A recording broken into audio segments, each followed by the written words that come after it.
สวัสดีค่ะแม่บุญหลายค่ะต่อไปก็เป็นวิธีทอลายปีกนกเด้อค่ะลายปีกนกก็จะเป็นการทอสองกระสวยได้สองสีค่ะในที่นี้ก็จะใส่ได้สีขาวกับ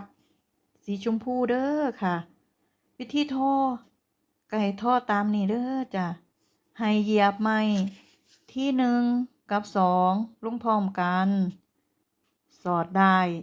สีขาวเหยียบไม้ที่สองกับสามลงพร้อมกันสอดได้สีขาวแล้วก็ทอเหยียบไม้ที่สามกับสี่ลงพร้อมกันสอดได้สีขาวแล้วก็ทอเหยียบไม้ที่หนึ่งกับสี่ลงพร้อมกันสอดได้สีขาวแล้วก็ทอ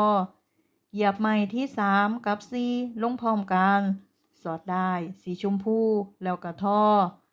เหยียบไม้ที่สามกับสองลงพร้อมกันสอดได้สีชมพูแล้วก็ทอ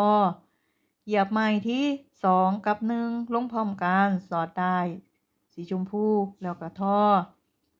เหยียบไม้ที่หนึ่งกับสี่ลงพร้อมกันสอดได้สีชมพูแล้วก็ทอ